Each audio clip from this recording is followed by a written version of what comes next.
Assalamualaikum warahmatullahi wabarakatuh kepada semua pengguna YouTube ya. Perkenalkan nama saya Aryo Bagus Ajisoma dari Teknik Sipil Undip 2018. Di sini saya akan mencoba menerangkan tentang 25th Avenue and Union Pacific Grade Separation. Introduction Project, di sini ada deskripsi proyeknya seperti ini. Sebuah proyek untuk meningkatkan operasi pengiriman barang dan kereta api penumpang, dan untuk meningkatkan operasi jalan raya di wilayah metropolitan Chicago sambil mengurangi dampak lingkungan dari operasi kereta api pada masyarakat umum. Jadi lokasinya itu di dekat Maywood Village and Bellwood Village, di sebelah lingkaran ini yang dilingkari ini letak lokasi proyeknya. Dia akan dibuat persimpangan antara jalan raya dengan rel kereta api. Lebih jelasnya seperti ini. Ini kereta api, kemudian ini jalan. Melintasi 3 jalan, dan yang kita bahas di sini adalah 25th Avenue.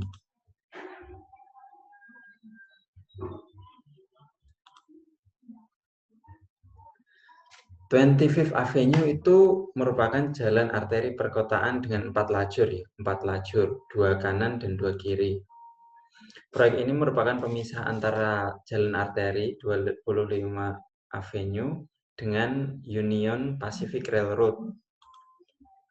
Kemudian Union Pacific ini merupakan 4 jalur kereta api yang melintasi jalan 25th Avenue, berseberangan kayak gitu.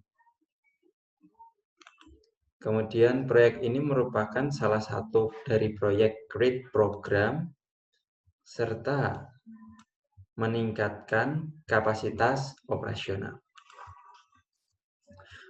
Tujuan proyek dan value engineering. Oke, 25th Avenue and Union Pacific Grade Separation, tujuan dan sasaran proyek dibahas dan diuji dengan gagasan dan rekomendasi untuk memvalidasi kesesuaian mereka dalam hal kinerja dan biaya. Tujuan dan sasaran yang diidentifikasi ada beberapa, yaitu menghilangkan kemacetan lalu lintas di 25th Avenue, meningkatkan keamanan, meningkatkan operasi lalu lintas, mengakomodasi akses komersial, dan meningkatkan persimpangan Grand Street.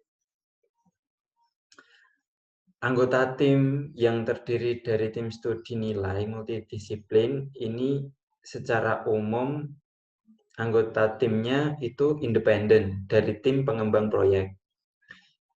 Nah, dari tim ini memastikan objektivitas maksimum dalam mengidentifikasi solusi alternatif.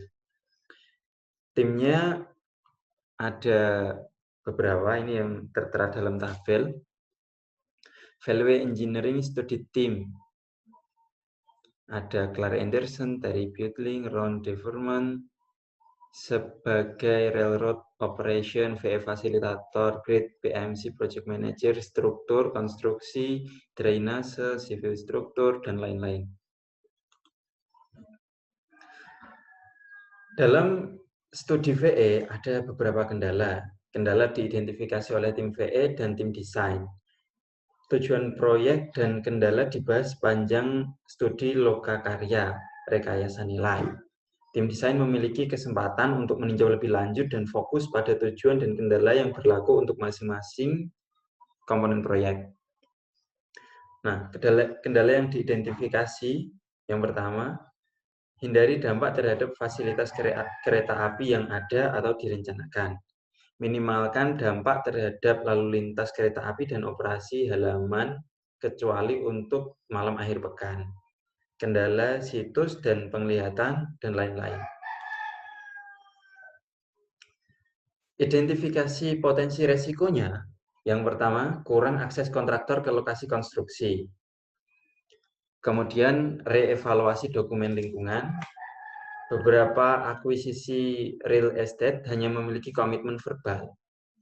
Identifikasi juara lembaga lokal dan proaktif, akuisisi lahan, iterasi ulasan rencana, deadline pembayaran, gunakan atau abaikan, pendanaan sampai ancaman terhadap pendanaan, keterbatasan ruang retaining wall atau dinding penahannya, jalan memutar dan persetujuannya, dan lain-lain. Itu adalah resiko-resiko dari proyek ini. Untuk value engineering-nya dibagi 3 tahap. Yang pertama pra-workshop, workshop, dan pasca-workshop. Pra-workshop terdiri dari persiapan VE. Disiapkan apa saja yang perlu untuk studi nilai di proyek ini. Kemudian masa workshop terdiri dari evaluasi, pengembangan, presentasi, informasi, analisis fungsi, dan fase kreatif. Dilanjutkan pasca workshopnya persiapan pengaplikasian value engineering. Alternatif pemeringkatan nilainya ada beberapa. Ada sheet 1, INV1, row 1, sheet 2, STM4, sheet 3, row 2, STR2, UTIL 1, STR5, STR3C, STR3B, dan STR3A. Kita kumpas satu persatu. Di STM3, berdasarkan studi tim VE, tidak diperlukan box culvert untuk detensi air dan mengatasi permasalahan runoff dengan mengontrol volumenya. Awalnya, itu penggunaan box culvert 12x3 untuk detensi air. Alternatifnya, penghapusan penggunaan box culvert untuk detensi air. Nah, keuntungan dari alternatif ini mengurangi biaya apabila penahan tidak dibutuhkan.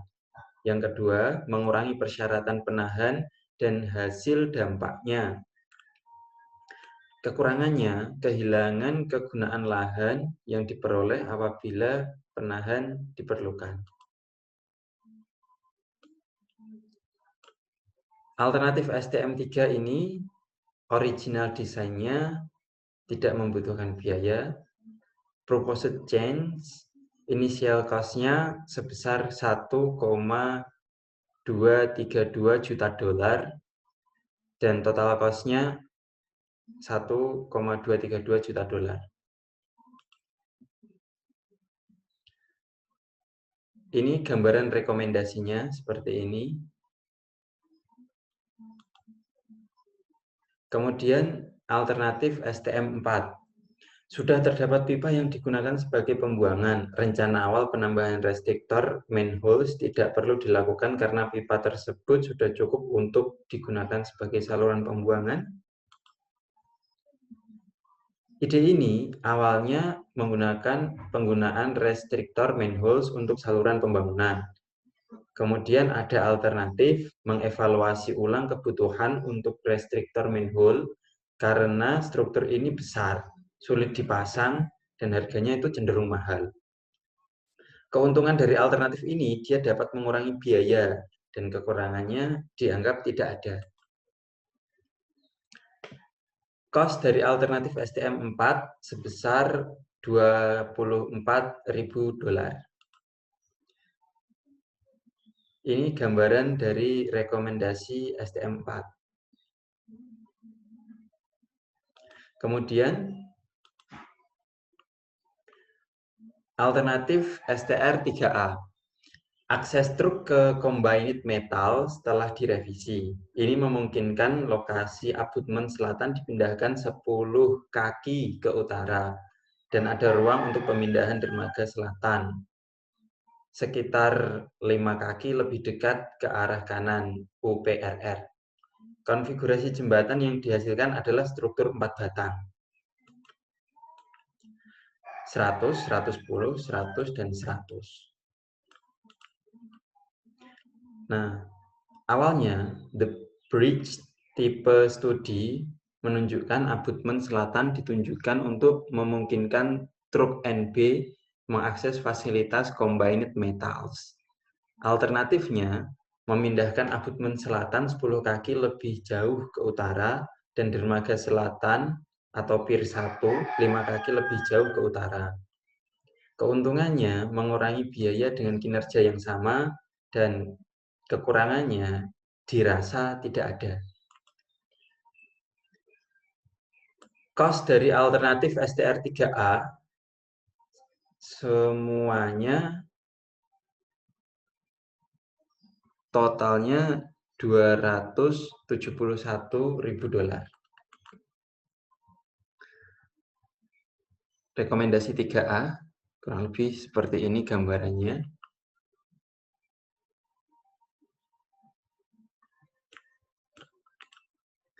Kemudian alternatif STR3C mempergunakan pondasi drilled shaft. Nah, awalnya itu menggunakan drilled shaft dibandingkan dengan pile untuk mendukung struktur. Alternatifnya, tim desain mempertimbangkan mempergunakan pondasi drilled shaft untuk proyek ini karena pile memiliki biaya yang lebih besar. Karena pondasi drilled shaft itu punya biaya yang lebih besar. Keuntungannya itu mengurangi getaran dan suara disbanding pemasangan pile. Drilled shaft vertikal memiliki lateral load resisten yang baik. Kemudian kekurangannya, drilled shaft memiliki biaya yang lebih mahal dibanding piles.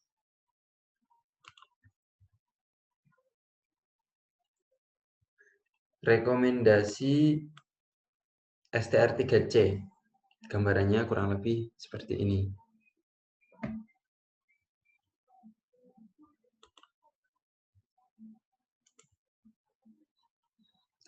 Kemudian STR2, plat komposit plat baja 40 inci untuk mendukung dek beton. Awalnya menggunakan plat baja 48 inci. Tetapi alternatif dari tim VE mempergunakan girder plat baja 40 inci. Keuntungannya itu dapat mengurangi biaya dengan kinerja yang sama dan kekurangannya dianggap tidak ada. Gambaran dari rekomendasi STR2 seperti ini. Ini menggunakan 40 inci ketebalannya. Selanjutnya alternatif SCHID3, Sheet 3. Rapat tinjauan desain dari staf desain. Nah, pada awalnya itu mengembangkan pendekatan tim untuk mengurangi jumlah review iterasi dan durasi. Kan tetapi alternatifnya merapatkan tinjauan desain dari staf desain, merapatkan multidisiplin tinjauan desain tim IDOT, merapatkan tinjauan desain dari staf desain ya, kemudian merapatkan multidisiplin tinjauan desain ke tim IDOT. Keuntungannya menciptakan tujuan bersama, memperkuat pendekatan tim dalam pelaksanaan proyek. Kekurangannya mungkin alternatif ini tidak mengikuti waktu proses standar IDOT. Rekomendasi alternatif sheet 3 itu seperti ini.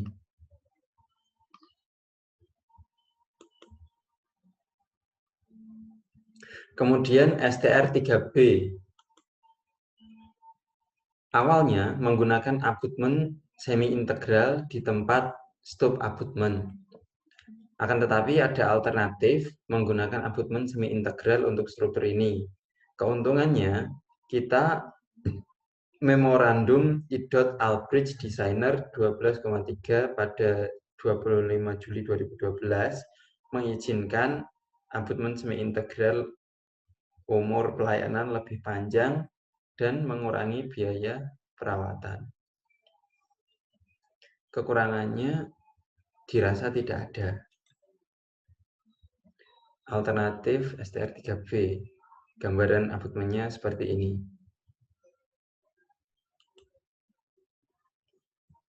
Kemudian STR5, sebuah strip tambahan sekitar 15 kaki lebar diperoleh di sisi barat 25th Avenue antara Grand Street dan April Road. Pada awal desain, jalur pemeliharaan jembatan itu sepanjang 15 kaki di sisi barat struktur. Alternatifnya, jalur tambahan dari lahan sekitar 15 kaki lebarnya yang diletakkan di sisi barat dari 25th Avenue di antara Great Street dan April Road. Keuntungannya, dia menciptakan ruang untuk pemeliharaan masa depan untuk mengakses bangunan, dan dikira kekurangannya tidak ada. STR5 gambarannya seperti ini.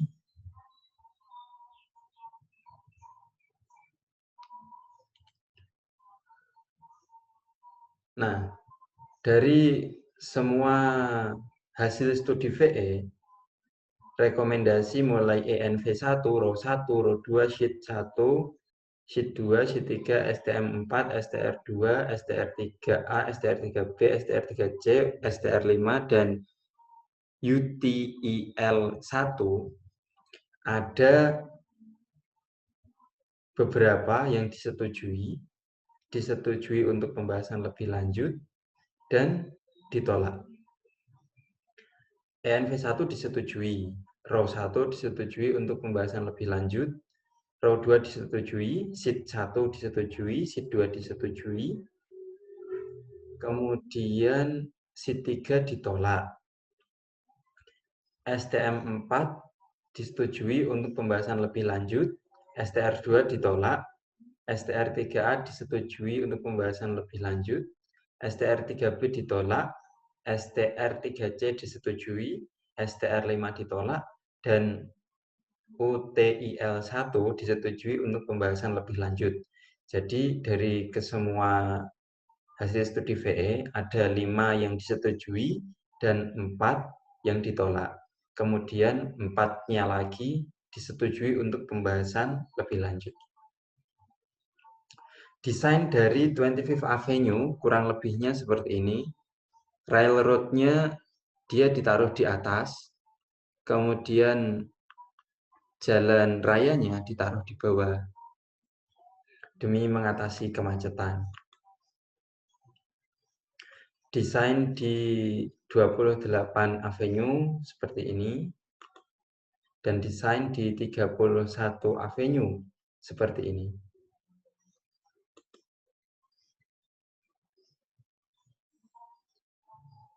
Dan kesimpulannya, dari 17 ide dalam fase pengembangan, terdapat 4 ide yang ditolak karena berbagai faktor pertimbangan, yaitu STR2, STR3B, STR5, dan Sheet 3. Total saving cost menjadi 1.527.000 US dollar, sehingga total nilai proyek sebesar 30.288.000 dolar.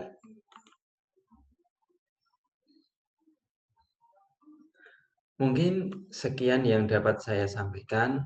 Apabila ada salah katanya, saya mohon maaf. Assalamualaikum warahmatullahi wabarakatuh.